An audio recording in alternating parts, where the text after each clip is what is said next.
All right, check 1 2, check 1 2. Are we live? Can you guys hear me? So glad to see everybody here. We got a lot of people in the house already. Good to see y'all. And we've got the man himself here to join in on screen, Mr. Joseph Carter. Can you hear me okay? Got you loud and clear, brother. Okay, good. This is a new computer, and I was like last minute fumbling with the links and trying to get the camera settings and all that kind of stuff. Oh, you're looking good. You're looking good.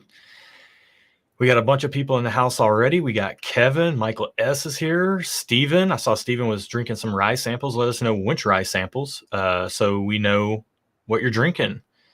Good to see you in the chat. Katie, I'm sorry I couldn't be there this past Sunday at Nashville Barrel Company. Mandy's here. Great to see you. We got Wes in the house. Dave R. is here. Great to see all you guys. Quinn's in the house. All right. So we're going to do a little something today. We're going to talk about the Hard Truth pick that's releasing tomorrow for Stuff and Whiskey and Maumee Valley Whiskey Society. And then after that, later in the stream for the S&W people, we'll be doing a little sip along of Kryptonite. And I'll post the link and pin it in chat for everybody to join in on screen if they want to, if you so choose to. Or if you'd just rather participate in chat as well, then that is totally fine too. Let me get that link real quick while we wait for some people to filter in here. Oh, I'm warming up with here. Do what? What are you warming up with?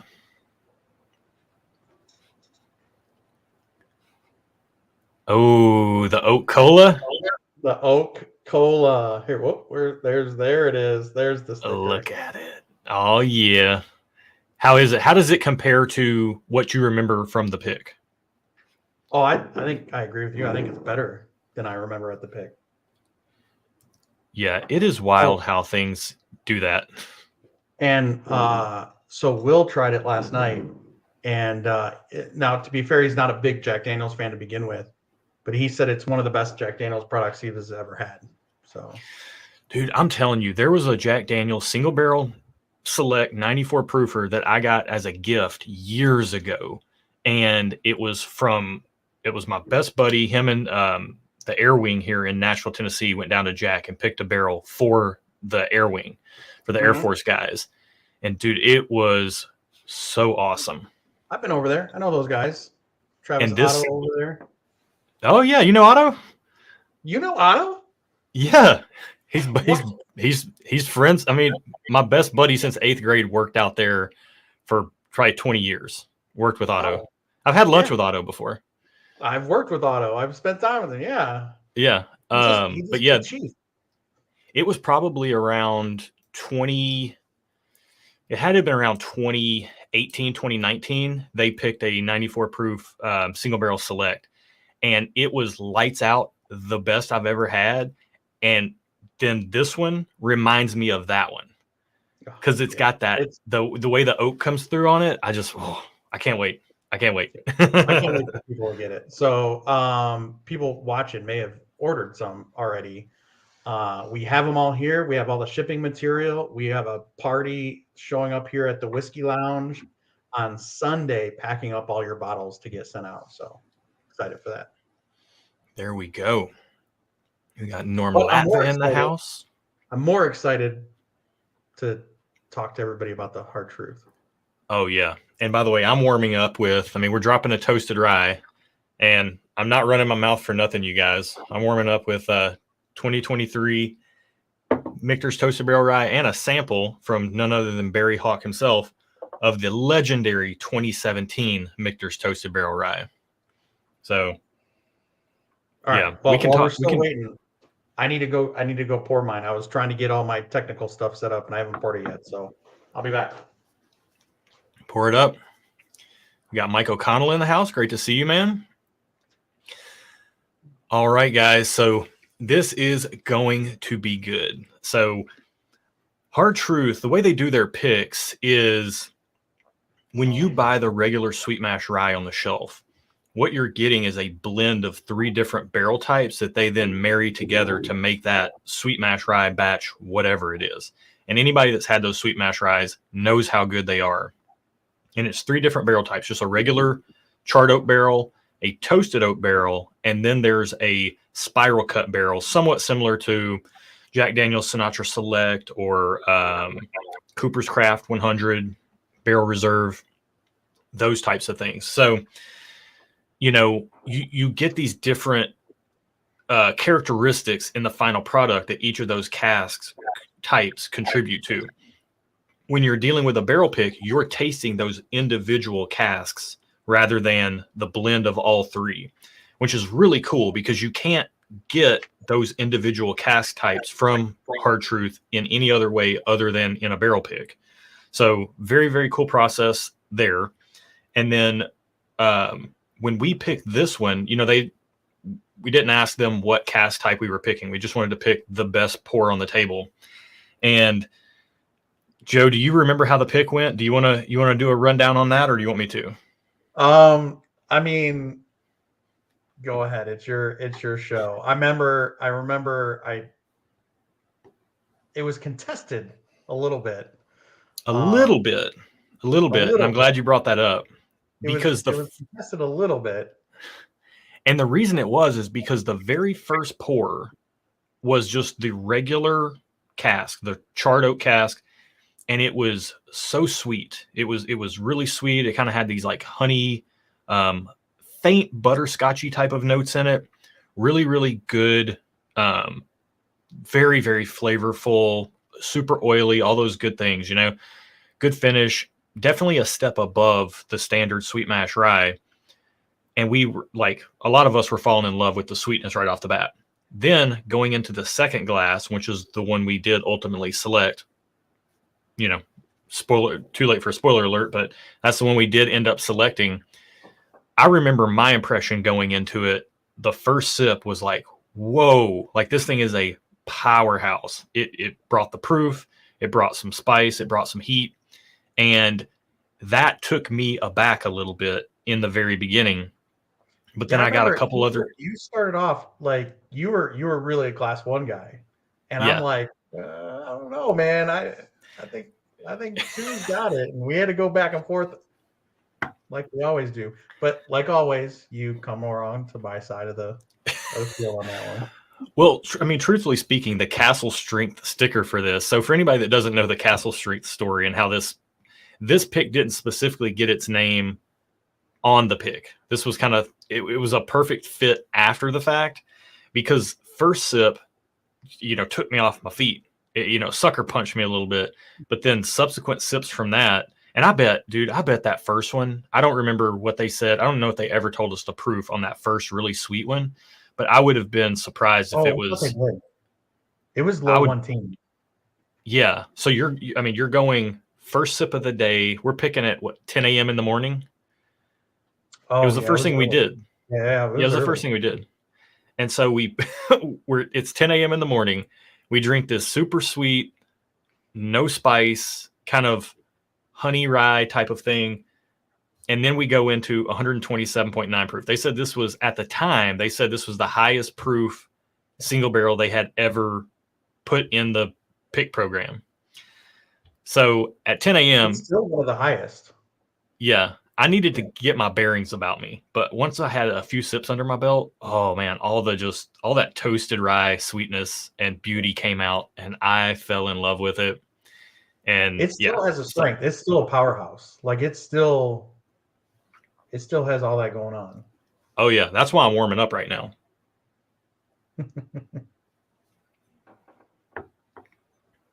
But I will say we had 8 people in the pick. And I think at the end of it, we had, of the 8 people, I think pretty much 7 of us were on board with this pick. And then we had one person that was kind of iffy. Was it Ashley? I think it was Ashley, wasn't it? No, Ashley liked Barrel 3. She was the only person that liked Barrel 3. Yeah. But Mark Schwartz liked Barrel 2 or Barrel 1. And I like Barrel 1. I did officially flip my vote to this, though, because as you get used to the proof, it's so good. But the I don't know if Mark ever landed on a vote. I think he kind of knew he was outvoted, and he was just like, I mean, I love them both. So, Yeah. all right, I'm gonna get this thing on the nose. Have you been working on it, or are you still on the Oh, yeah. Coca-Cola? No. I've got it. All right, so I'm comparing it. I said it's like a Michter's Toasted Barrel Strength Rye on steroids. Like So it's I'm been still- lifting weights. I'm getting a little more savoriness out of it than I was on Wednesday when I first cracked it. Yeah. But I'm getting a little bit more of that savoriness, but I'm still getting tons of that like ginger snap cookie with brown sugar. Like when you were a kid and like you were making your own, like sneaking in the kitchen at night after mom and dad went to bed, get your own dessert. You know what I'm talking about? Oh yeah. I know you know what I'm talking about. And you get like a cookie out, but that's not good enough. You got to like pile more sugar on top of it. So you're like piling brown sugar on top of it. Yeah, man. Yeah, it has this like the ginger snap cookie or like a snickerdoodle or like a gingerbread cookie or anything like in that vein, like this kind of like sweet sorghum molassesy type of maple syrupiness. It's got all that to it. So, but it also at the same time retains that savoriness that I've come to love from Hard Truth's sweet mash ryes. There's a like our Barrels for Hope pick was super savory. I thought, right? Grandma's gravy. I thought that was super savory.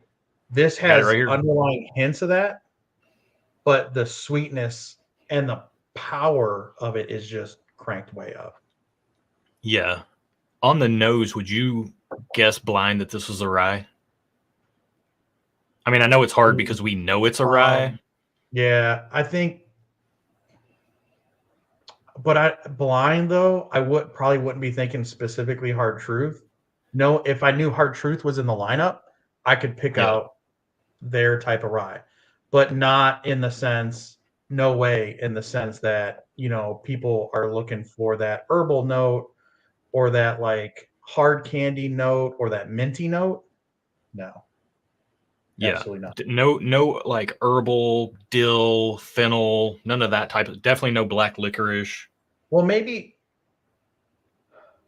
it's just sweet. like Will was and getting a little bit of that sweet fennel, like that's that little bit of savoriness underlying it.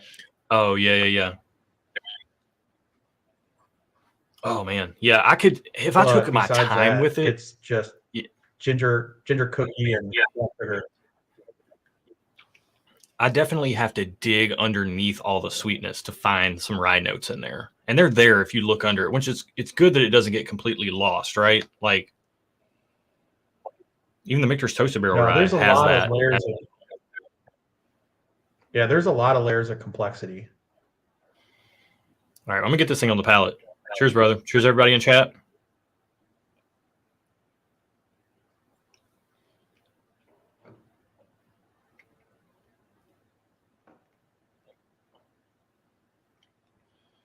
Man.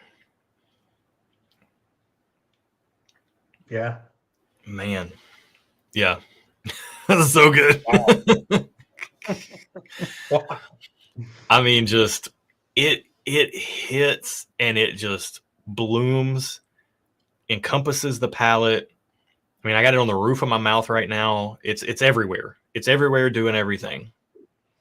Then you go back to the nose and that like when you talk about that pillowy, puffy sweetness.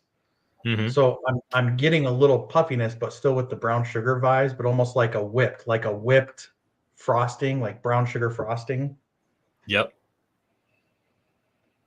100%. So this kind of stuff makes me excited. So Mr. Mild Turkey himself, Norman, says this will be my first Hard Truth. Yeah, dude, man. it's you will not be disappointed. In fact, you might be a little disappointed because although all the Hard Truth stuff is good, and I love all their product lines, you're starting off pretty high on the totem pole with this one. Yeah, I literally don't think I think it is a very true statement when I say that I've never had anything in a Hard Truth bottle taste this good, which is a huge testament because the caramel malted rye is amazing. Like it made I did a big 15 pour blind at the end of the year last year, and I put a few shelfer type of products in there just to keep me on my toes. And the Hard Truth caramel malted rye came in 8th place, and it beat out some humongously sought after bottles, you know? Oh yeah. And it does not compare to this. And I'll tell you what, if anybody, if this might be their first bottle of Hard Truth, or maybe they've had just like one of their products before, and they're anywhere close to Indiana, making the pilgrims there to the whole experience too. The whiskey is amazing, phenomenal. And then the whole experience they provide you there. I mean, the 2 picks we were on there have been a blast. It's unreal. It is an absolutely unreal experience. And you can actually have the whole experience just as someone visiting as well. You can do the pick experience, you can do the ATV tours, you can eat lunch at the restaurant, and the hospitality is like they are for real a hospitality company that just happens to make some amazing whiskey. Right.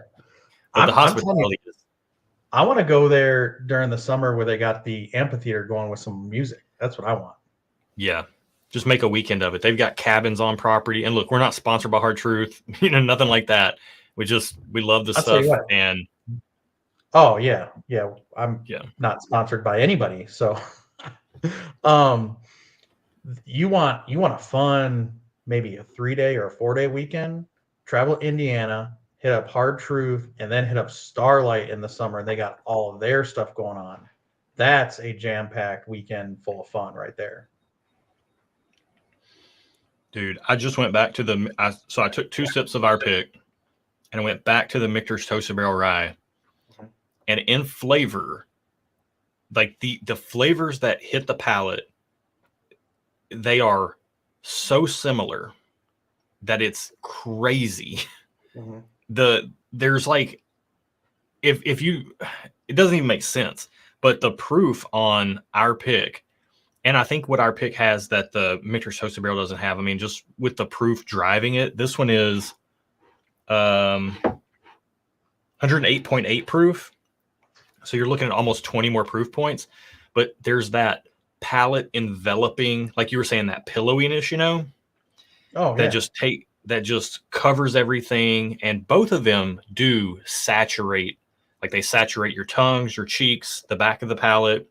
They both have that kind of special drinking experience, but what the Hard Truth pick does, just driven by that proof, is just coats everything, and the finish just sticks around. It's like that GIF or GIF or whatever you want to say, but like there's the guy, I think it's Jason Momoa, Aquaman, and he's like walking and he pops out the chair and sets it down on the ground and takes a seat in it. Have you seen that one? I don't scroll social media enough for that, I guess. I don't know. I haven't seen that. Yeah. It's like he's walking and he just pops the chair out, puts it down, and plants himself down in it. And that's what our pick does kind of on the finish. It just like pops the chair out, sets it down, puts its flag in the ground.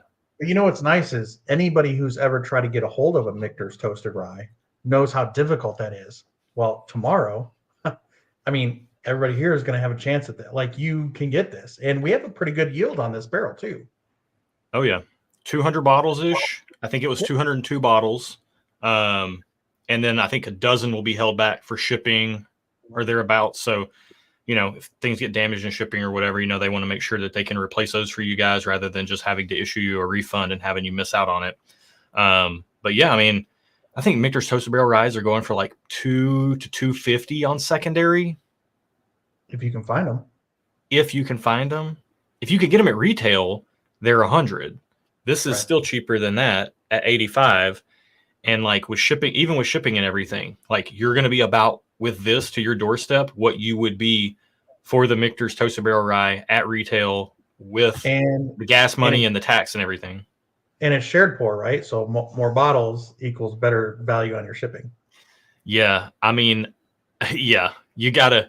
This is one of those things, like I say this all the time, guys. I feel like any pick worth buying is worth buying too, because if you love it, then you're going to be happy you have a backup, and then you split the shipping cost, dollar cost averaging, right? Mm-hmm. But if you just get one and you love it and it sells out, now you don't have a second one to lean on. Or let's say you get it and you love it, but you don't need the second bottle for some reason. I guarantee you somebody in this group is going to love it. He's gonna want it. And then now you have that as currency essentially to trade for a different pick, you know? Like we're going to be tasting Kryptonite later. Like you might get 2 of these, somebody might get 1, you might trade your extra for Kryptonite later on, you know, something like that.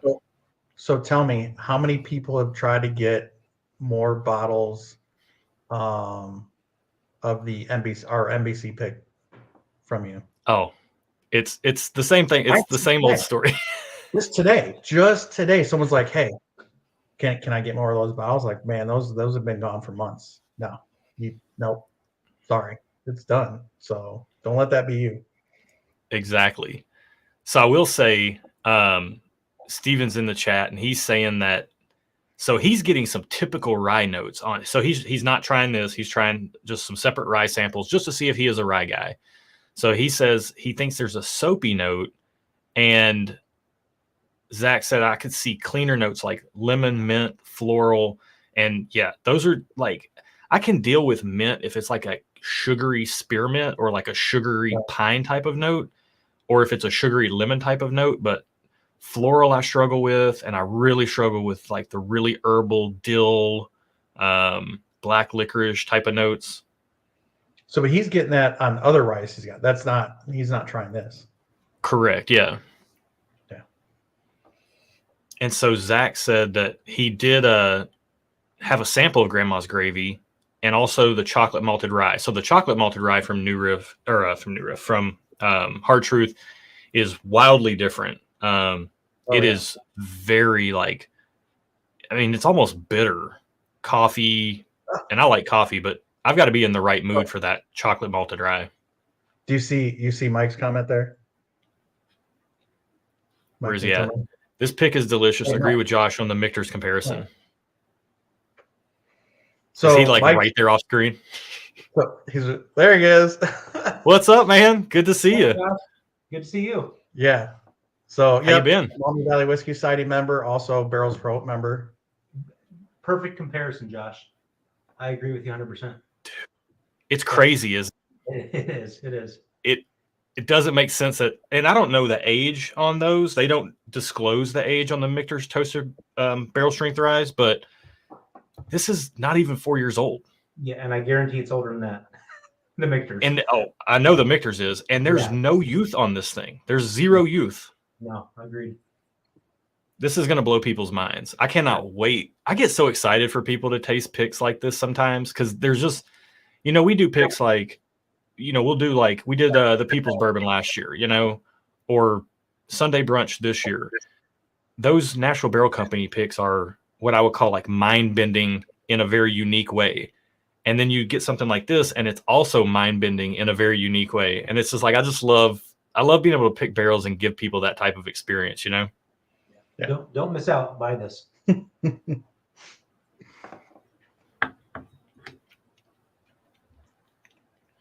Man, once the finish sets in, like it swells up on the back of the palate, and you get like this beautiful toasted oak plus like a regular sweet oak note that kind of coalesce.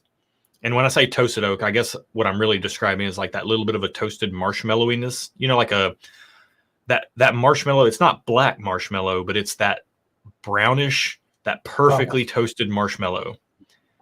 And then that's melding with this sweet oak note all over the back of the palate. Okay, so you're not a burnt marshmallow guy. You don't burn your marshmallows?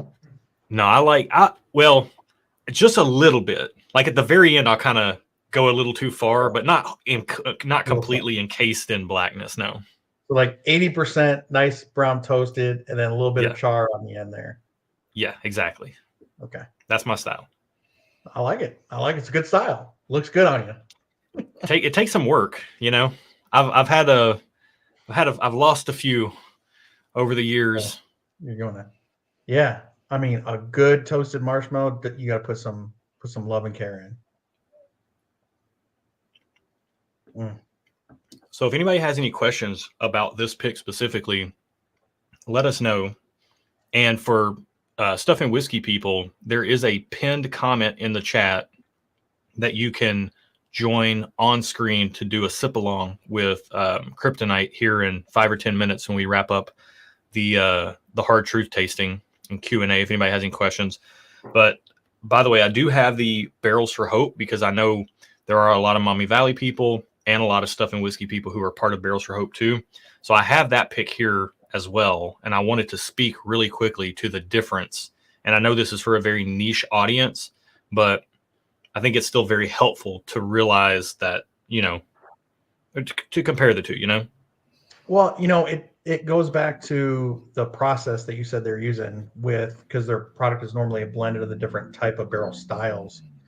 And so when you're there doing the barrel pick, that's another thing that's really cool about Hard Truth is you're getting those individual barrel styles and they're vastly different flavor profiles versus, for example, when we went to Jack Daniels, right? So we had the Jack Daniels, they're all Jack Daniels single barrels. They're all the same barrel styles. And there was variations and we picked the best one there. And I think we picked a really good one. We did. There were, slight variations, Mhm. but whereas this, wildly different variations from barrel to barrel. Yeah, for sure.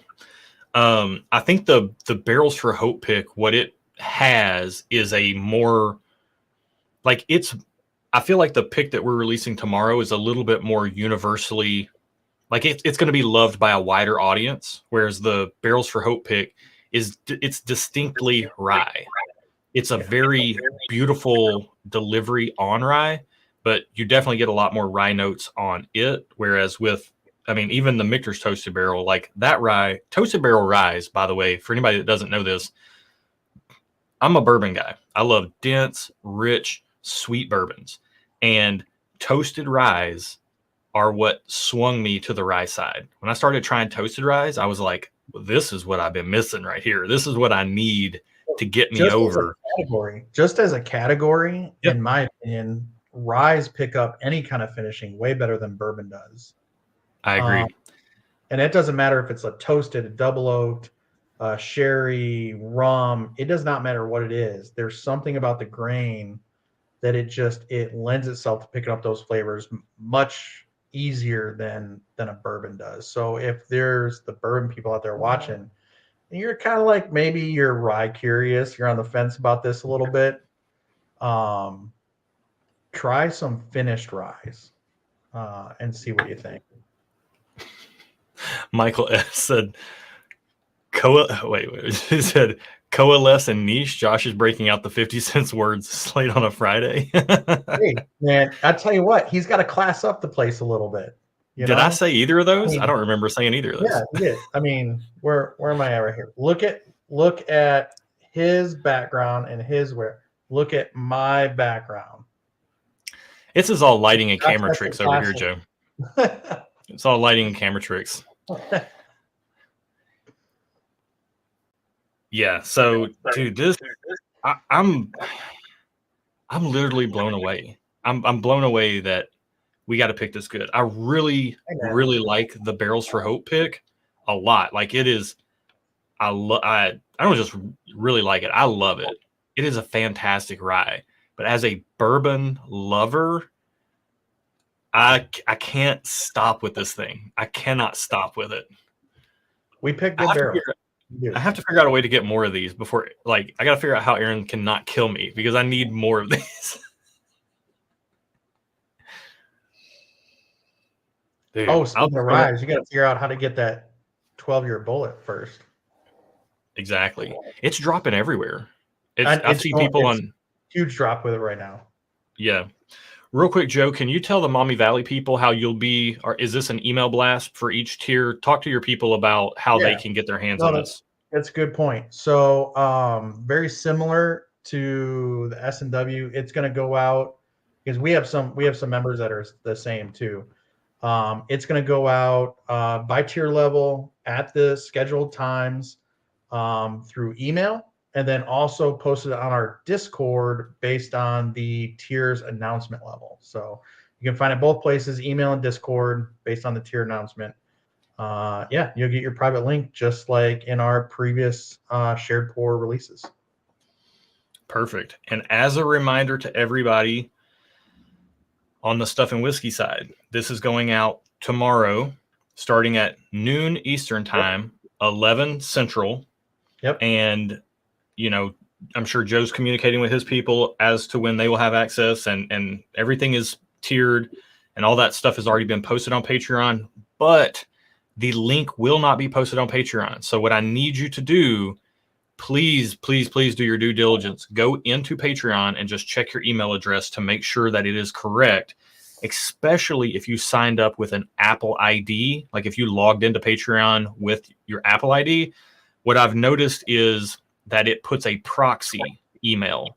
And when I try to email you directly from Stuff and Whiskey, because we won't post the link to buy this on Patreon, because we don't want to get our Patreon flagged and pulled down. That's happened before. So check your email. If I try to email you directly from the stuffandwhiskey@gmail.com email address, and you have one of those proxy emails, it won't make it to you.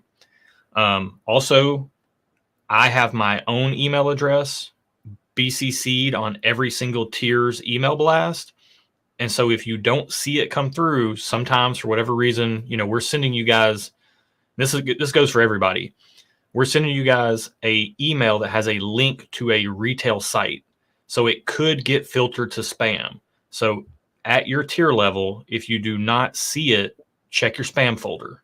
And if you don't see it in your spam or inbox, refresh your inbox to make sure that it's coming through. You're going to hear me say this on every pick, but it's important because it starts to get very hectic when we have a bunch of people pinging us like, I don't have the email. And we're like, just check the spam folder. Like you got to tell 15 people to check the spam folder. It's a lot. And that goes the same for the Maumee Valley folks, right? So Will should have everybody's email from your sign up. We did that big conversion away from Patreon. We should have that already. If you haven't signed up for our Discord, make sure you sign up for your Discord. You get an automated email when you sign up with us with the Discord link. It'll go out based on your tier announcement and your email. If you're unsure about your email Will, email myself, someone on the board, and we'll make sure it's the correct email. But those will start at noon tomorrow. There we go. And it's, guys, it's going to be, if you get one, congratulations. We got a lot of bottles. I think they're going to, I mean, we are splitting it between two groups, but we do have a lot of bottles. So, I think most people are going to get a good shot. Yeah, we do. But it's a good point that, so I actually talked to people during our NBC release, and they said, yeah, I knew about it and I was going to do it, but I was doing something else. I checked back an hour later and it was gone because we sold out in 42 minutes. Now, I don't know that this will go in 42 minutes. It's possible. I don't think so. But set an alarm on your phone for your time period for whatever tier you are. So no matter what you have going on, your alarm will go off and tell you, check your email, check Discord. Yeah. Whatever it might be. Yeah. And it's, you know, there are different ways we could do this, and they all have their own unique pros and cons, you know, and this is the way that works the best. So the people that are most excited about it, if they're waiting and ready when their tier opens, they should be able to have a really good shot at getting it. You know, there are other Patreon platforms and other channels and other people that release like on an entire day schedule. Like they'll release to this people on this day and then the other tier on the very next day. And then you run into these whole host of issues with link sharing, and it's just it creates more time for more problems to arise. And to be honest, it's more time and stuff to manage on our end, right? So like the Whiskey Society, all of us board members were volunteers. None of us get paid to do this. We all have other jobs. And the same thing with Josh and Aaron, right? This is their extra thing they do because they love the community, and it's not their primary job. So we need to make it easier to manage as well. Exactly. Yeah. So I think this one it'll make it to most people just because of the sheer number of bottles and the way the last few releases have gone. But like, you know, there was like we've had picks that have released, and then I think there have been people who have waited to see what the reaction from the group is before they ordered one. And by the time that happens, it's gone, you know? So it's the sort of thing like, hear what we're saying. hear how we're talking about it. If that interests you, if you like really dilly, herbal, earthy ryes, then this is not going to be a pick that you're going to enjoy. And honestly, it's better that you don't buy it because we would hate for you to be disappointed with it. But if you like just the really dense, sweet, rich, rye, toasted rye profile that even a bourbon lover could love, then this is the pick for you. So we always want to be clear about who should and shouldn't buy something because, we know you guys work hard for your money and we don't want anybody, we want you happy with the things you buy. We're not selling these to make money. We're selling these because we got to do the pick because we have a good relationship with Hard Truth and we know they make great whiskey and we can't wait for you to try it. We just got really lucky to get an absolutely exceptional barrel. So, yeah. Cool. All right. Well, Cool. We've got to set up for our event tonight, Josh. It was awesome being on with you, buddy. Looking Always forward great. to next time. Absolutely, brother. Thank you. All right. Talk Yep. soon. Cheers. Cheers. All right, guys. Dude, this Hard Truth pick, man. I have to know how I can get more without Aaron killing me. I have to know how. Oh, like I might want to trade I might want to trade something for one of these. If anybody picks up an extra one of these, I might be willing to make a trade with you because I needs it. So Steven said, with the fact I didn't like my first two soapy ryes, but I like this one. Dude, I think it's a bourbon lover's rye. I need to know what ryes you've tried so far so that I know what you're working with. That'll help. That will help a ton. I'm going to go back and get caught up on chat real quick. By the way, guys, remember, hop in chat if you want. Hop in the background if you want. We got some people popping in backstage already. That's pinned in the chat. You can join on the StreamYard link. Just make sure you shut off the YouTube stream because it'll create a lot of echo. Let me go ahead and make sure I got all the questions addressed. So Mandy ordered some Stuff and Whiskey merch today. Heck yeah. And then Norman said he got the Dark Side Stuff and Whiskey shirt. Oh, dude, it's amazing that I even take that shirt off. I love that shirt so much. I want to sleep in it. I want to bathe in it. I want to live in that shirt. This is a great question. How did I resist a Tool reference shirt? It's a great question because that was a request with design, but we couldn't figure out a way to make it work with the way that the Tool logo is and the way that our logo is. We couldn't figure it out. Doesn't mean I've abandoned the idea, but I'm working on it. Oh, this is a great question. So Ryan says, Josh, since I live in Tennessee like you, walk me through the proxy process that works best. Truthfully speaking, post on Discord, and Zach's already on it. Post in Discord and someone can help you out with proxy. So I send my bottles to WJK, or I send them to Joe, or I send them to this person or that person. And then I just put my billing address, I put their shipping address, the shipment goes to them. And then I go on pirateship.com, generate a label, shoot it their way, PDF style through email, and they just print that sucker out, slap it on the box, and reroute it to me. Super simple. Does it cost? With Pirate Ship, it's usually like $7. I wouldn't try to, since you're in Tennessee, don't find a proxy in California. Find somebody that's over here closer. And if you do it that way, shipping should only be like $7 to $9. It does add to the cost of the pick, but it's the only way we can get them here. The only reason I have this is because it's a media sample. That's the only way they can ship direct to me for promotional purposes. It's wild. But when I order another one of these, or 2 or 3, then I have to order those and proxy those. And then, yeah, Matt's on it too. He said, ask on Discord. You'll probably have more volunteers than you can respond to. Yeah, this is the beauty of this community. People want to help out. Okay, so Zachary says that Stephen may have Rittenhouse on hand. Yeah, Rittenhouse is nothing like this. Nothing like this. Rittenhouse is fine for a low proof, mixing rye. That's what it's designed to be for cocktails. But it is not. This is the thing. Like I can drink cheap bourbon. I cannot drink cheap rye and enjoy it. I just don't. I don't love it personally speaking. I don't reach for it very much. All right, guys, let's get into this Sunday brunch, or not Sunday brunch, Kryptonite. Oh, we just had a couple people drop. We need to get some people in here. Where'd y'all go? Come back. All right, I'll add Katie and Ethan. How you guys doing?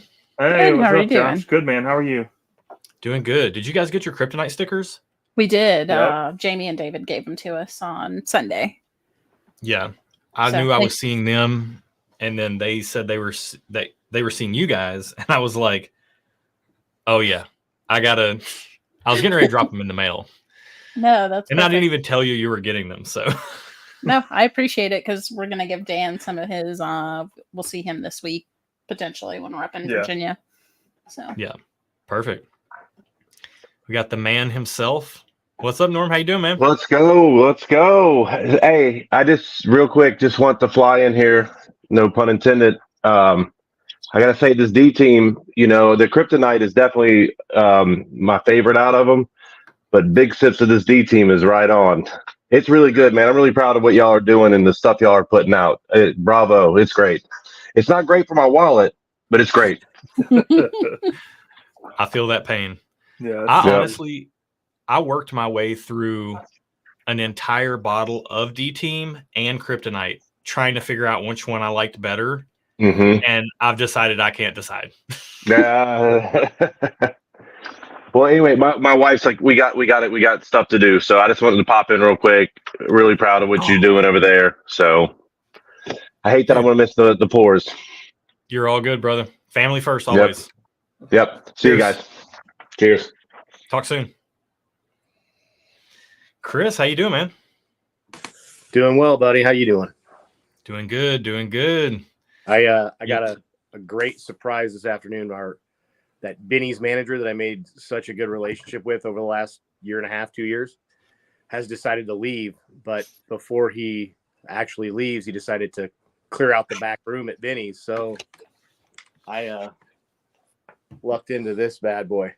Wowzers. Nice. Oh, So it's been a pretty good day. that's awesome, man. That's Yeah, fun. it's funny. So obviously, within the stuff and whiskey sphere, we've got Bill Kavanaugh, who has a great relationship with the Bennies. He takes care of them; they take care of him, and he has often talked about if my guy leaves, then it's reset. It's like the reset button gets hit, and that's something that I had never considered in the whole relationships with a store equation, because my local store is owned by, like, it's not they're not employees that I have dealings with there. It's the owner and his wife. So unless they shut the shop down or sell it, then I'm pretty set. But, well, I was pretty set until this year when I stopped going in there. Yeah, they kind of want you to keep showing up if they're going to keep handing out good stuff. But Yeah. I did the math. It wasn't adding up. And I equally feel everyone else is paying because I'm going broke buying our own picks too. So Are you into June's budget yet? he's into September. Dang near. Man, what are you talking dang near. I saw that. I saw the June comment, the June's budget comment in the chat. I'm doing pretty good. Erin actually had a large amount of grace on me, and she also ordered a lot of clothes for herself and just said, "You know what? We're just going to call this even, buddy." I was like, Yeah. "You push the envelope enough, then I don't know what the moral of the story is. I probably Yeah. just would avoid the pushing the envelope in the first place." It sounds like she set a dangerous precedent. Yeah. What's up, Matt? How you doing, man? Hey, Good to no see you, brother. warning, Just Cheers, live man. join. Just bam, right in here. You show up, I'll put anything that pops up on the teleprompter. I'll put in the stream. Well, not anything. Yeah. I don't want to set a different dangerous precedent. You got a big laugh out of Claire with that one. Damn it! Who put a question mark on the teleprompter again? Oh man, I got to readjust some things real quick. I don't want to. Okay, there we go. Aaron does this stuff usually, and I'm learning as I go. But all right, guys, so we can get into Kryptonite. And by the way, if anybody has Sunday brunch or D team, by far feel free to pour those up, taste those as well. I have all of those poured, and I have the Whiskey Row pick that I got to sit in on. Wow, that sentence didn't come out right. I have the Whiskey Row pick that I was able to sit in on here as well. And it's I think you might very- be going to bed early, Josh. I'm sipping small. I mean, I didn't pour much more than that, and that's how much I have left. Baby Bird sips. Now, I will say, from the pick we're releasing tomorrow, that's how much I have left. Understandable. She gone. Man. So Turks, you guys have some hard truth experience, yeah? Yeah, Yep. we do. Yeah, we're excited for it tomorrow. We'll see. And then Yeah, we're going to be up there in April, just visiting. We're helping Dusty with a backbone pick. And so we're going to take a day trip down there. Have you guys gone to the distillery yet? We did have, last, February. yeah, not this past February, the February before last. Yeah. Did you do the whole kit and caboodle, the restaurant, the ATV tour, all that? They didn't have ATV tours running because it was too cold. But Yeah. restaurant and everything else, yes. Yeah, we did the That makes restaurant sense. and their single barrel tour where we got a pick of their old sourced rye. Pretty good stuff. I mean, their new stuff is so much better. Isn't it wild that you're saying their old source rye, and then you say their new stuff is so much better, their own stuff, know. and it's Mhm. like, I mean, right now as we sit here, it's probably just hitting 4 years. Yep. That's crazy. man. Like when people taste that pick, and it literally, I mean, you talk about transparency, they got it.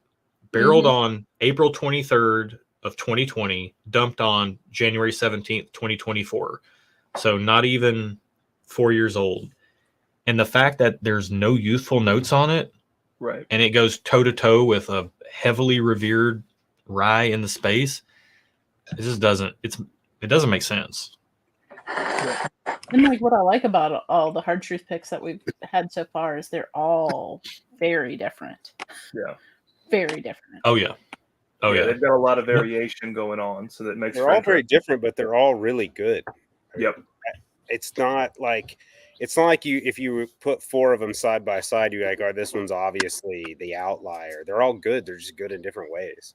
Yeah. Yeah. I mean, I'm sure Total Wine can find a bad barrel, but it's not easy. I hear that about them. Where there's a will, there's a way. Yeah. Actually, I know the spirits manager at our local Total Wine, and I was talking to him about how we had gone to do a hard truth pick, and we did one for Barrels for Hope back in March, and then we did this one in the fall, and just that extra season in the extra summer in the wood made a big difference in the profile, because they're both toasted barrels, but they're just completely different profiles, both really good, just again different. But I was talking to him about, I was like, man, you guys should go up and do a hard truth pick. And he's like, they've been asking us about it. And, I just don't know that people know enough about them and want to buy them. And I was like, I don't care. I'm going and doing one. It's too good. Yeah.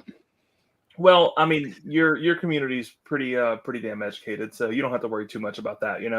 The average Total Wine person, or the patron of Total Wine who walks into the store, is a completely different animal than your patrons. Yeah, and that's the tricky part with Found North, right? Because their stuff is so good, but if Total Wine carries them, they've got to put them with the Canadian whiskey, which is like at the end of the aisle with the Scotch and Irish, but at the bottom shelf, and it's got this like little bitty section, and it really should be living right there in the bourbon or rye section, and it's tough. Yeah, got the opportunity to meet Brian. Was it Brian Smith, the head distiller, when him and one of the owners were here at a local store, and I just talked to him briefly, and I was like, "Yeah, I run a local bourbon group here in Bloomington, and and we'd love to do our first pick here soon. And he's like, he points at the owner guy, goes, "Hey, this is Chris. He's going to come down and do a pick with us." I mean, like, it was a foregone conclusion. I talked to him for 2 minutes. It was pretty hilarious. Yeah. I mean, So that's the good thing about their stuff being young, right? They can do that. They have so many barrels going. They're not having to wait for them to hit 6 years or something, right? 3 and 4 years, they're good to go. Yeah. And I will say I think as things age out more, the differences in the barrels get a little bit more subtle. Obviously still very distinct, but the percentage of margin of difference between with this 11-year barrel versus blah, blah, blah, blah. Wow. The words just stopped working. Like this 11-year barrel versus that 11-year barrel, they might be a 10% difference, but you could get one of these at just shy of 4 years versus a different one at just shy of 4 years. And they could be they could taste wildly different. Because they're young, you get so much more character in it, Yeah. Well, and then the other thing Hard Truth has going is those specialty mash bills they're doing, right? So the caramel that they did, that was like a 51 corn, 39 rye blend, or the 51 rye, 39 corn. No, 51 rye, 39 corn. So it was super corn heavy. So it was just so much a bourbon drinker's rye. It's such interesting stuff. And I suspect before too long, they'll have some of that experimental stuff that people will be able to do picks of. And that's when it'll really get fun. For sure. 100%. So real quick, guys, just at the top of the chat, we have a link pinned if you want to join on screen and do a little Kryptonite tasting along with us. We're going to do that here in just a second. I will answer Mandy's question real quick. She says, "What y'all's thoughts on Stellum Rye cask strength?" So I will say Aaron and I like it a lot. It's definitely a rye, drinker's rye, but the way they do the blend, they incorporate a lot more of that, the 51% rye, 49% malted barley from MGP compared to a lot of people. It's not all 95.5 rye. So what you're getting out of it is you're getting, I don't want to psych myself out, but I feel like it has a lot of body to it over a lot of 95.5 ryes. And then Matt's in here saying the Fibonacci blend. Yeah. So I think the Fibonacci blend is like an amped up version of the Stellum Rye cask strength. Yeah, seriously, it's worth it. I mean, I think I have a different viewpoint because it was only like $75 or something like that around me. I know I've heard a lot of people say it's like 90 or more, but I don't know. It might be worth 90. Like it's so good for what it is. Like it's crazy good. And I think the regular Stellum Rye is like $50, 50, 60 bucks. Yep. Yeah. Fibonacci's like 75 to 100, depending on your market. It's crazy. They've got. I can still get them too. If somebody wants one, let me know. I can still get them. I don't know for how much longer, but because it's a year and a half old at this point, but it's still on shelves here. Yeah, I think part of that too is just they've got so much variation between those different blends they do, right? Like there's the private select blends that they do. There's the Equinox blends. I think there's actually 2 of those, right? There's a Fibonacci, there's some others, and they're not all created equal. So I feel like if you grab the wrong one to start, it's going to color your experience a lot differently than if you get the right one to start, you know?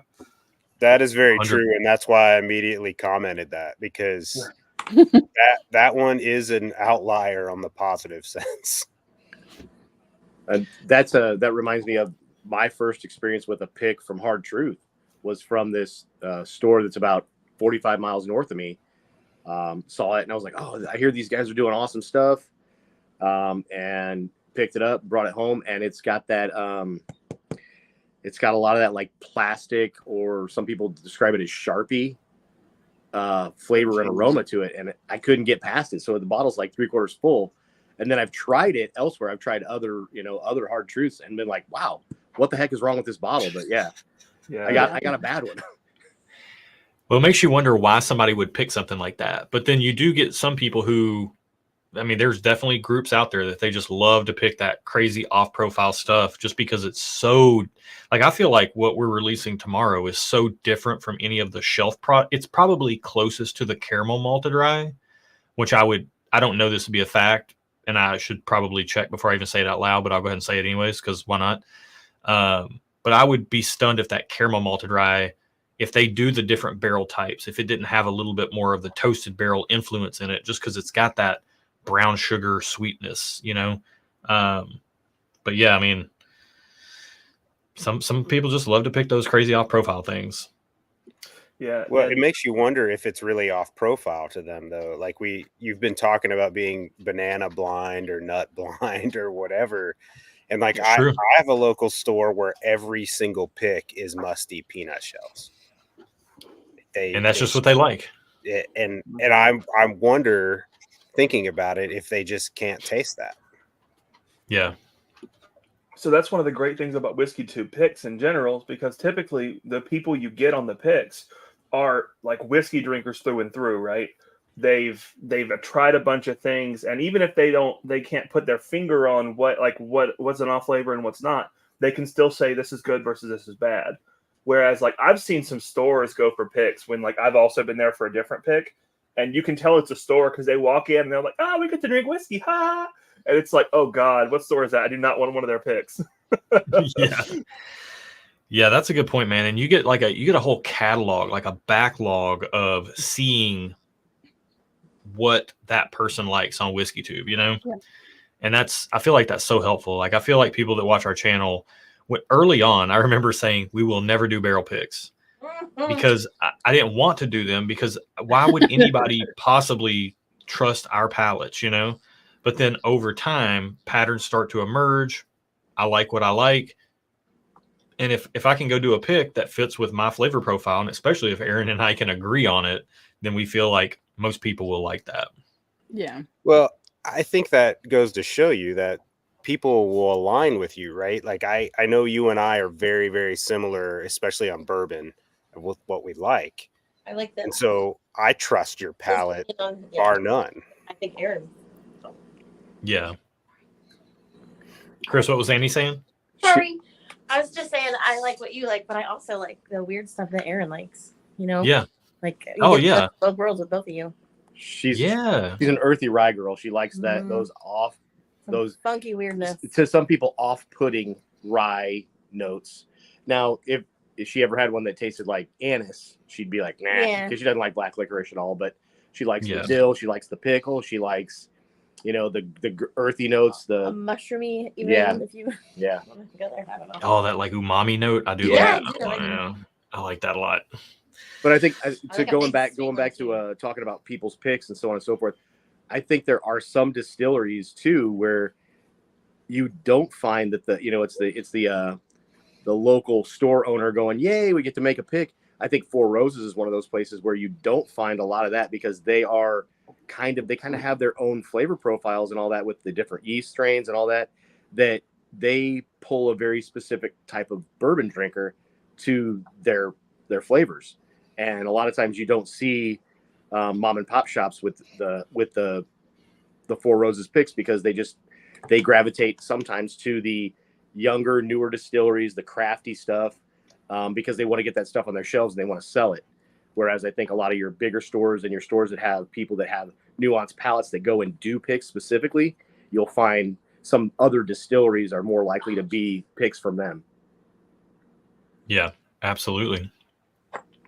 So let's get into this kryptonite, guys. We're going to probably run another no more than 30 minutes here. But Mark says, kryptonite rocks the world. Should have bought more. The Delicious. story of my life with picks sometimes. Tough to stay away from. Going to be gone before I know it. Yeah. And then Steven says, I'm not going to do a comparison right now, but from what I remember, the Sunday brunch finish was more longer and complex than kryptonite. Well, I have both of them here, so I will test that theory in just a second. I will say, just smelling through them all, the nose on kryptonite, the nose on Sunday brunch is bonkers good, and somehow kryptonite is better. And I think the Whiskey Row pick might be better on the nose than Sunday brunch. And Dusty Dan's pick is just, it's this chocolatey, like, oh man, that thing is wild. But like of this flight right now, Sunday brunch has the most muted nose, which is wild because it's one of its stellar features. Steven also says you're at the mercy of other pallets with store picks. And if you don't know the store or who's doing them, you don't even know what they like.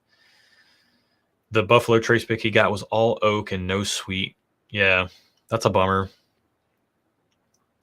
Yeah, Mandy, I see you and appreciate you. Thank you so much. yeah. All right, there's guys. stores near us that just like they don't actually do their picks. They're just like, oh yeah, I'll take a pick. Send me a barrel. Yeah. Well, that's the other danger too, right? Like they don't even say anything. They're just like, what's wild between the Whiskey Row pick of Nashville Barrel and Kryptonite, and Kryptonite was a bonus barrel that we got lucky on, but like the D team pick versus Sunday Brunch versus the Whiskey Row pick, we all have communicated different things with Nashville Barrel regarding what we like the most and what our flavor profile fits the best, you know? So for like Whiskey Row, they said, we really like E.H. Taylor. Well, guess what? They have a 115 proof pick that tastes like a E.H. Taylor single barrel that has the fruit has been stewed in it versus just that bright fruitiness, versus Dan's pick is just like, it's got like this chocolatiness. Like it's the only it's the only barrel from this run that I've gotten that the chocolatey note on from it. Whereas Sunday Brunch is definitely my profile, just rich, dense, fruity, syrupy, dark sweetness, and Kryptonite by chance just kind of falls in that same vein. I'm getting a lot of dark savoriness on Kryptonite right now on the nose. I was at first, and I got ahead a little. I couldn't wait. But like the finish for me has become like heavy cherry cola. Yeah. I got to get into it. Cheers, y'all. Cheers. I was getting butterscotch mid palate. Yeah. Punch of butterscotch. That cherry cola just lingering, like my mouth's tingling a little bit from it. Love it. Yeah, it hits the front of the palate so approachable, but then so quickly ramps up.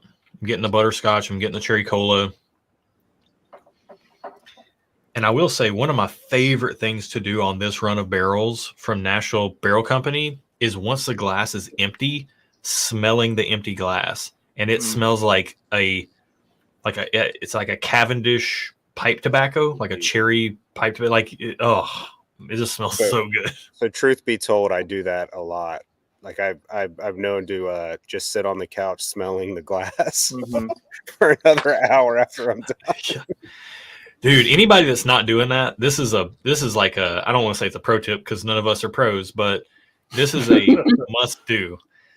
Aaron and I will sit down at the end of the night and we'll watch an hour-long show, and I'll pour something up. And for the first 30 minutes, I'm nosing it and drinking it. And for the last 30 minutes, I'm just smelling the empty glass like a psychopath.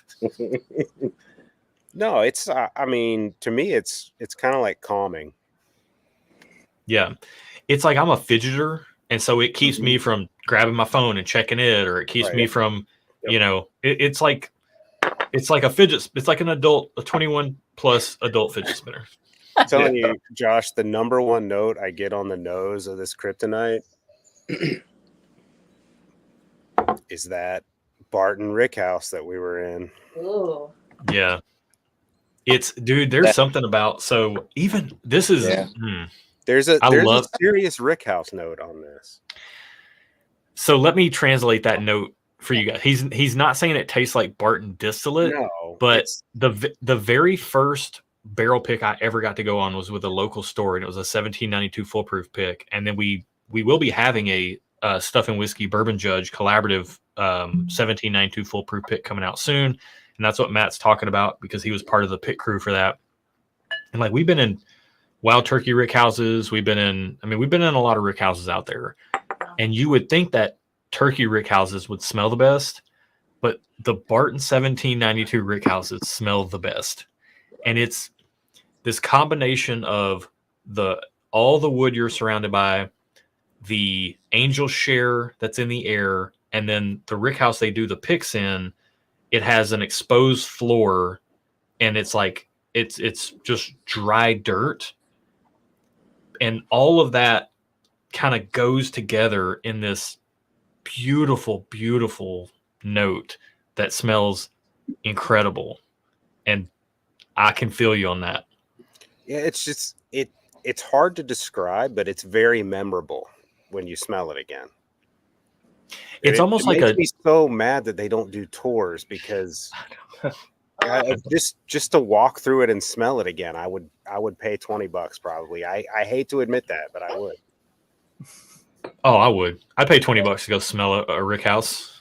That's funny. Not in a weird way though, right? Yeah. No, it can be in a weird way. I don't mind. Look, I know y'all are laughing, but if you were there, you'd understand. I love It's surreal. It really is. It's like this dry wood, caramel, sweet oak,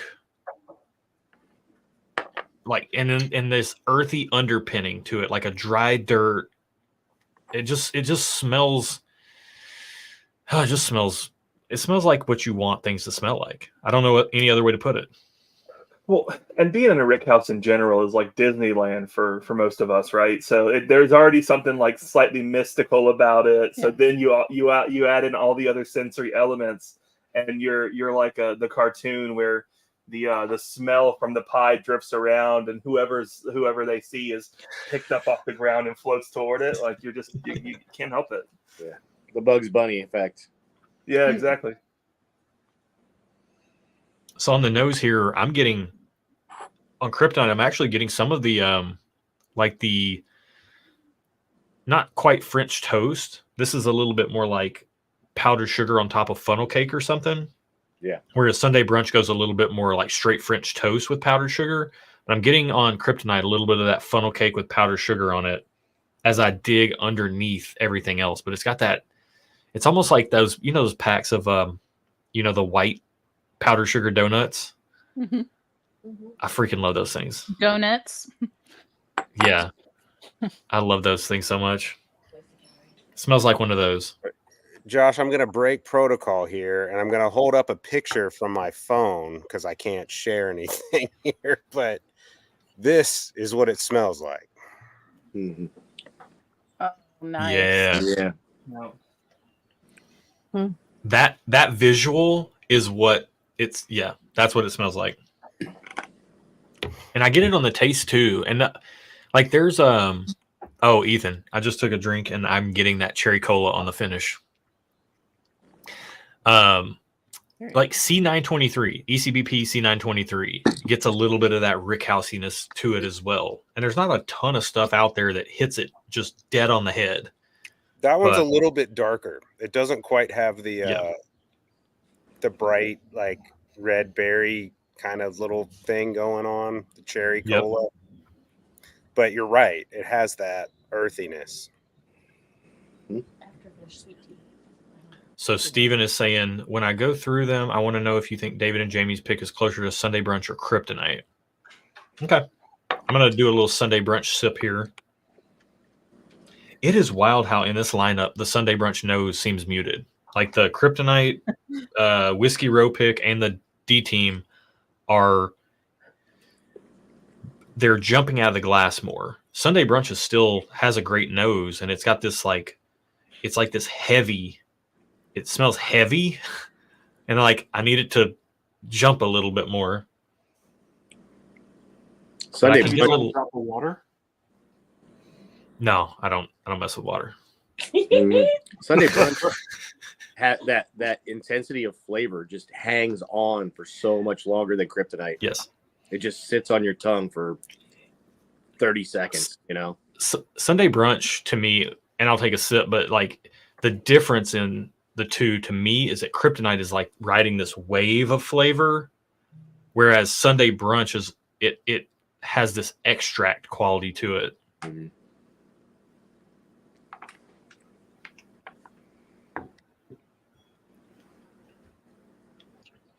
Yeah. Sunday brunch tastes like the type of stuff like concentrate. Like it's something if you would want to add water to it, you could if you wanted to. Man, I don't know honestly, I don't know. Between Sunday brunch and Kryptonite, I don't know which one I like more. Kryptonite. So Annie's on the Kryptonite, but You haven't tasted this recently. Was it last night? Sunday brunch? For sure. Oh, we did drink them all, didn't we? Oops. But side by side, you didn't do it side by side. All right, now That's I so have tough. to go get Sunday brunch. Go grab it. I think this is sweeter. Somehow, the kryptonite. And it's more That's like funny.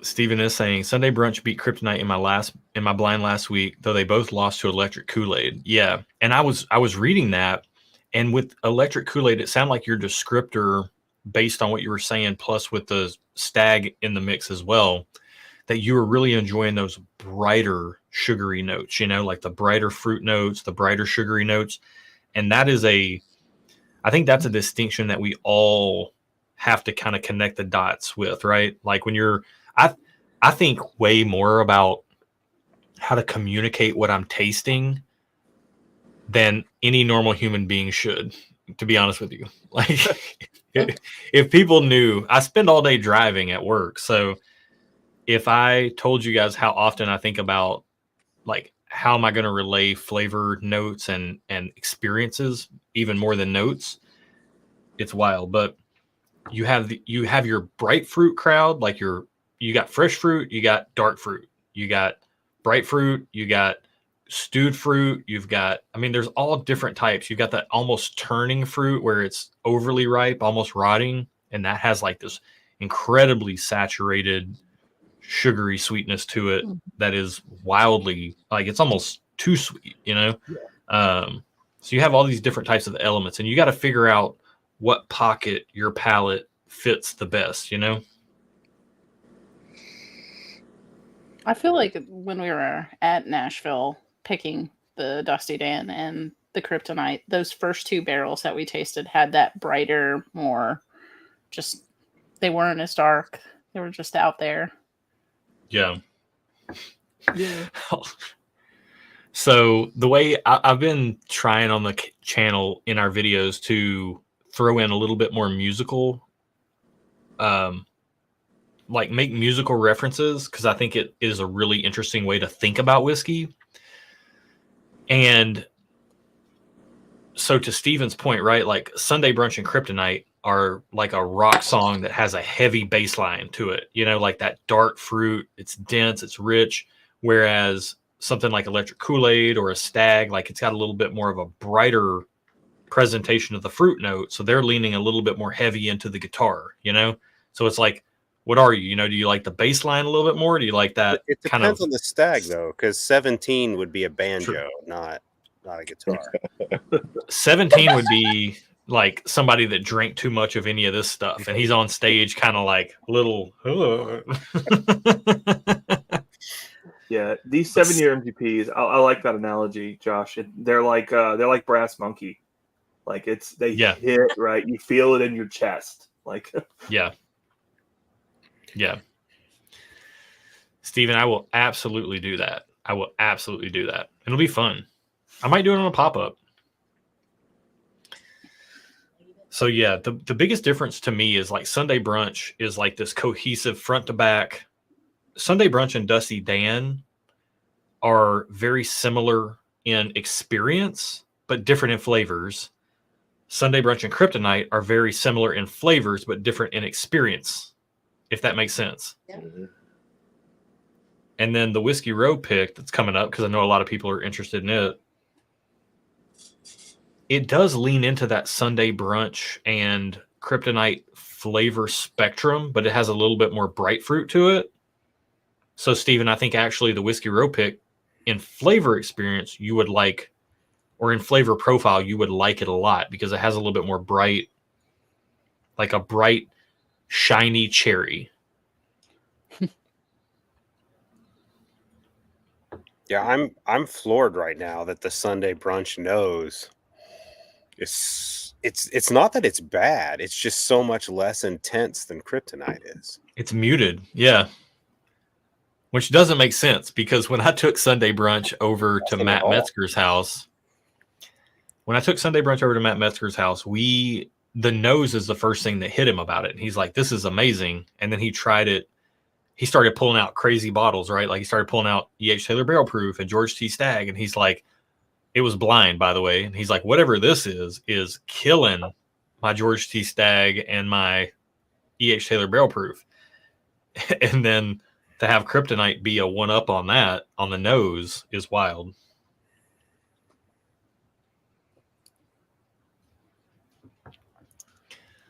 So Dave says, so Kryptonite and Sunday Brunch are deep and bass heavy. So Primus, Shiny Bright Fruit, since they have a song called Shiny and Oh So Bright Pumpkins. Possibly. Yeah, honestly, yeah. I could see that. I could see that.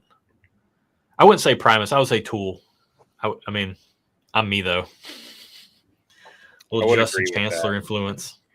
Primus has a lot of bass, but in general, they're playing the bass as high as they can. Yeah. Have you ever listened to Caius before, Josh? Oh, man. A little, but not a ton. And I'm not super familiar. That stuff is very low tone. Even the guitars are tuned low. The bass is ultra low. The guitars are tuned low. It's very, like, even on digital, it sounds like an album. Yeah. You know, it's got like a lot of crunch to it. It's very dark and ominous in its sound. But Josh Homme, you know, from Queens of Stone Age, came out of that band. So it's worth a listen. Check them out because you might get hooked. Mm-hmm. I feel like the reason I've listened to them is because you told me that before, and I've listened to some of their stuff. It's a possibility. I think so, yeah, because that all sounds super familiar. All right, man, I'm going to run to dinner. All right, man. Thanks for joining in, brother. Yeah. See y'all later. Later. See you. And we'll probably cut this off in about 5 minutes. Avery has been over at a friend's house, and they're running a little bit behind. Again, okay, so we can go to 6. So we'll cap this at about 11 minutes from now. So again, if anybody has any questions, let us know. If you want to join in real quick on screen, it is pinned in the chat. Go ahead and pop in real quick in these last few minutes.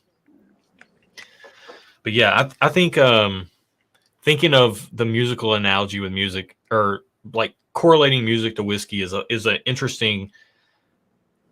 It's an interesting tool to communicate what somebody is tasting, because I know we all watch WhiskeyTube videos. You know, we have a channel, but I'm one of you guys. You know, Erin's on her own wavelength, but I'm one of you guys. And when it comes to watching videos, like there's times where I'll watch videos and somebody will throw out all these notes. I have no clue whether they like it or not. You know, like, tell me if you like it, and then tell me what's going on with it. And I even have to catch myself with that too. We do it as well. We'll dive straight into notes and flavors and experience stuff without saying whether we like it or not. But that's something that I really want to focus on going forward, is like, how can I make the things we do on the channel make sense to people? And naming notes is one methodology to make that happen, but there's also other avenues to pull that off as well. I think y'all do a fine job. Yeah, I think that. Yeah, I ventured down the WhiskeyTube, tunnel 2.5, almost 3 years ago, and Mash and Drum was one of my first like regular watches, and then I found you guys. He's good too. And the descriptors that you use, and not saying that the descriptors that Aaron uses are not good to listen to also, because I do definitely get some of the things she says, but the descriptors that you use were very helpful for me, in that, you weren't going off the deep end with like saying 19 different flavors in one sip. And I'm like, okay, I can follow you to about 3 and then I lose you. But you use like 5 common descriptors, like you just named off, the stewed fruit, the dark fruit, the bright fruit, those things, caramel, and caramel, like we say it here in Illinois, all, and vanilla and all those things. Those are all very common flavors in a lot of bourbons. And then if you want to pique my interest with a couple neat or different ones outside of that, then I'm going, okay, yeah, I will definitely try to find those when I sip another whiskey. Yep. So that was very helpful in drawing us in. So you're doing it right. Well, I appreciate that, man. To me, I'd be interested to get you guys' feedback here on screen and in the chat. One thing I've found with pours is that I could have the same pour. Let's just say I get a new bottle I'm excited about, right? And I might have it a handful of times over the course of a week or two, right? On different nights, I may get different flavors that stand out for me on that pour based on what I ate or my mood or whatever. But what I find to be the most consistent from day to day, unless I'm just having a real off day, is the experience. Like the way the pour hits me. Is it special or not? Does the finish last or not? Those types of things to me feel way more consistent day to day. And so I'll throw out some notes because I can only get about 3 per pour because it's the things that stand out. Right. And then after that, I want to focus in on the experience. Like, what's this thing providing me? Is it kind of like, is it providing me that $30 to $50 shelfer experience? Is it hitting me like a $50 to $100 like notch up from that? Or is this thing hitting me like a really special limited edition type of experience? And that's what I really try to focus in on and communicate. So I'm glad to hear that's coming through, at least in part or maybe in full, because that's exactly what I'm going for. Well, and then, to go along with that, as a watcher or a follower, you kind of have to have had those experiences to identify, right? You could talk about LEs all day long, but if I'm a guy that drinks $40 whiskey every day, and I'm not saying that some of those whiskeys aren't good, I'm just saying if you're a guy that drinks mid-level $40 quality whiskey all day long, you've probably never had an LE experience. You've probably never sipped something and gone, wow, that blew my socks off. But like I said earlier, the descriptors that you use and the things that you talk about lend to going, maybe I need to reach out. Maybe I need to take that next step See if I can get a into sample. find that whiskey and sipping that. And Nashville Barrel Company, happily enough, has been a very good experience for me recently because I just now really got into them. But they provide that high quality flavor level and experience that does say this is really quality whiskey, and it does reach into that LE level. Like, I took a sip off of Kryptonite the day that I got it, just literally a sip off the bottle, and I went, whoa. And the first thing that came to my mind was PTS. Yeah. And I'm like, man, this is special. So at that point, I was literally upset that I didn't buy 2 bottles. Yeah. Whenever we were there and for the D team, right, when they pulled that sample from the barrel, it was like 6 shades darker than anything else. All of us we were like biting our fingernails. We were so anxious to get started with it, And then when they pulled Kryptonite out from the back, it was just as dark. We were like, oh yeah, here we go again. Yep. Hit the side. Yeah. That was so cool. Yeah.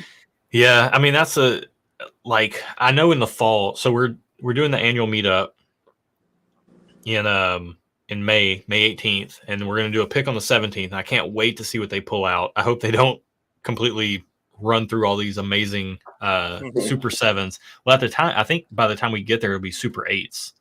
But in the fall, I was talking to them, and on October the 10th, all their 11-year ryes turned 12 years old. So I think on October the 11th, we're going in to do a 12-year-old rye pick.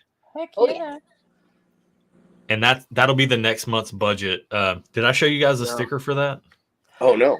You were talking You already got a about sticker it ready when for we were it? at Nashville. Holy cow. I have a sticker ready for it. Oh no, you did show it to us when we were talking about the Kryptonite sticker. Can you Yeah. single Bigger. pane that? Bigger. Yep. Yeah, I remember seeing it. You did show that one on the list of them all. Yeah, I think Yeah. that's awesome. That is awesome. And some of those are yielding low. Like I know they're going to be expensive. They're not going to move as fast, but like I've heard yields on those. The bourbons are yielding like 100 and regularly 150 to 190, those are yielding less than 100. Oh wow. Yeah. So it'll be really interesting. It's going to be Well, something special. So I'm really hopeful when we do come down that that I'll get to try some of what they have at the bar for some of the older ryes to make a determination as to, buy or no buy, right? Dude, yeah, and honestly, I'll tell you straight up, like we always try to speak to who it's for and who it's not for. Again, the last thing I want is somebody buying any of our picks and being regrettable about that purchase. We're not in this to move barrels, make money, any of that stuff. Like we have cool opportunities because of the platform, and we want to be able to relay that to you guys. Yeah. And so the way I look at it is, I'm trying to think of the most judicial way to say what I'm trying to say. I personally view it as it is a personal responsibility on my part to speak to you guys as to why or why not to buy something we are releasing. And all I can do is do my best in that regard, but I don't want everybody to buy everything we release. I only want the people that buy it to be the people who are going to love it. So always listen for what, like, again, if you like herbal ryes, if you like that sort of, like Erin likes earthy ryes, and she likes this because it's not overtly sweet, but it definitely does appeal to my sweet lover side for the Hard Truth pick coming up tomorrow. But it's not so sweet that it turns Erin off, Right. Because it was her number one from the get-go. Like it was for her, she was like, this is the one. And then I was holding out because number one was more sweet than this one, but it lacked all the substance that this one has. So we did end up with the right barrel, but Erin is really good about kind of balancing that out. And if we can agree on a pick, that's where I think is the beauty, because our palates are so different. I think when we agree on a pick, that's where we unite. And also Erin has enough sense to say that, like when we picked Swag Junior last year from NBC, there was a barrel she liked better than it, but she's like, this thing literally tastes like dirt out of a garden and people are going to hate it. So we do not need to pick this. It's my favorite of these four, but people are going to hate it. Yeah. We don't need that. Yeah. So that's where, like that's the balance that we have as well. But yeah, we just want you guys to be happy. And the 11 soon to be 12-year ryes at NBC are very expensive. I don't buy very many of them myself unless I can taste them before I try them. But that's mainly because NBC doesn't put any tasting notes on their website to give me any idea of what I'm purchasing. So I either got to go there in person to try it, or I need it to be from a palate I trust. And to Zach's point, I trust Lauren's palate. He says it's absolutely amazing. I trust his palate. So when we pick our rye, Erin and I have to agree on it. Those are the two prerequisites. And in addition to that, we'll communicate with you guys what it's all about. Well, and even if they did tasting notes, man, like at $200 or 200 plus, like a tasting note for the most part isn't going to do it, right? You need either a palate you trust or to try it yourself. Yeah. We had a 7 or 8 year rye pick from a store about 50 miles south of us that lasted about 3 weeks. It was so good. It was called Fuck Nashville. Yeah. Johnny Cash doing the whole. It was delicious, and we killed that sucker. So I'm hopeful, because at 8 years it blew my socks off, and we killed it pretty quickly. Dude, we were there the other day, and I got a pour off of actually I got a bourbon flight, and Erin got a rye flight. And the bourbons that we tasted were from I tried some different stuff, and they were fine. They were great bourbon, but they weren't that special cut like these are, and then Erin got a rye flight, and one of her ryes came out, like they poured it out of the bottle, and it looked gray. It looked as gray as, I don't know if Katie is wearing a gray shirt or if that's like a faded black or if it's just the way the camera's. It looked that gray. It was Wow. gray in color. It wasn't even, there was no amber tint to it whatsoever. Wow. It looked so barrel char influence, and it was so good and so wild. So I don't know what we have ahead of us in that regard, but Phenomenal. they got some good stuff there. We got to try one of the 11 years on the Whiskey Row pick. We did the pick, and then after the pick, they brought out an 11-year rye, and it was really, really, really good. Jamie did not like it at all. I think everybody else really enjoyed it. She told us about that. Mm-hmm. Yeah, David was like, it was a wild ride, and I enjoyed it was wild. Oh my god. Oh. So All right, Katie I'm gonna just poured I'm the gonna People's bourbon. Oh shite. That's good. Dude, after you come off of these, isn't the People's Bourbon just like so grapey? Yep. It's so bright. Wow. It's in a different league altogether. Yeah, it is. Did you guys get a Swag Junior or no? No, we didn't get Swag Junior or Sunday Brunch. Did But you we get have- samples of either? We have not tried Swag Junior. We have No. Adam let us drink some of his Sunday Brunch last Saturday Okay. when we were drinking through stuff. I got you guys. Okay. Thanks. All right. Josh. And to that end, we will wrap this here. Got the kiddo coming back. We got dinner coming up. Thank you guys for being here in the chat. Thank you guys for being here on screen. Again, Hard Truth releasing tomorrow. If you skip this, and that is your prerogative, and I totally get it. And Steven says, with his lack of experience in Rise, I might pass. And I totally get that. I totally get that. Don't do it. If you just buy a bottle, Steven, and if you don't like it, let me know. I'll buy it from you. There you go. There you go. You will find that's what I want this community to turn into. As the more picks we do, I would love for people to just be like, hey, I tried this. It wasn't quite my cup of tea. Somebody else loves it. Let's work a deal out, So Yeah. let's help each other out. But I'm so excited for this, you guys. Like, we've been drinking these NBCs real quick. When we sign off here, and pour one last little sippy sip just to see, after drinking these monster NBC picks, can this hold up? Oh my, it smells. What the rye does is it amplifies the maple syrup notes. Like, it just somehow it comes through like buttered pancakes and maple syrup. And there's like this candy cherry note in here now. Wow. That's wild. I'm looking forward to it. And I got to tell you, you sampled Barry's 2017 Mixer Yeah. barrel strength. So good. I personally think that the 23 is better because it's got less sharp edges. I agree. Yep. But I really enjoyed the 17. I did like it a lot, but it's more like punch you in the mouth In the kind of face. flavor, whereas Yeah. the 23 is like a subtle slap. You know what I mean? Yes. We Yeah. like both, right? I 100% agree. 100% agree. All right, guys. Great stream. Thank you guys for being here again. Appreciate each and every one of you so very much. Like, the fact that this is even a thing is wild.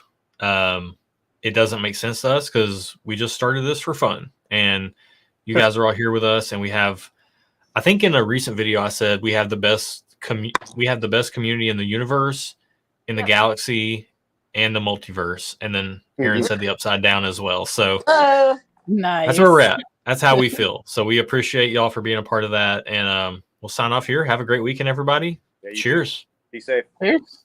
Cheers, y'all.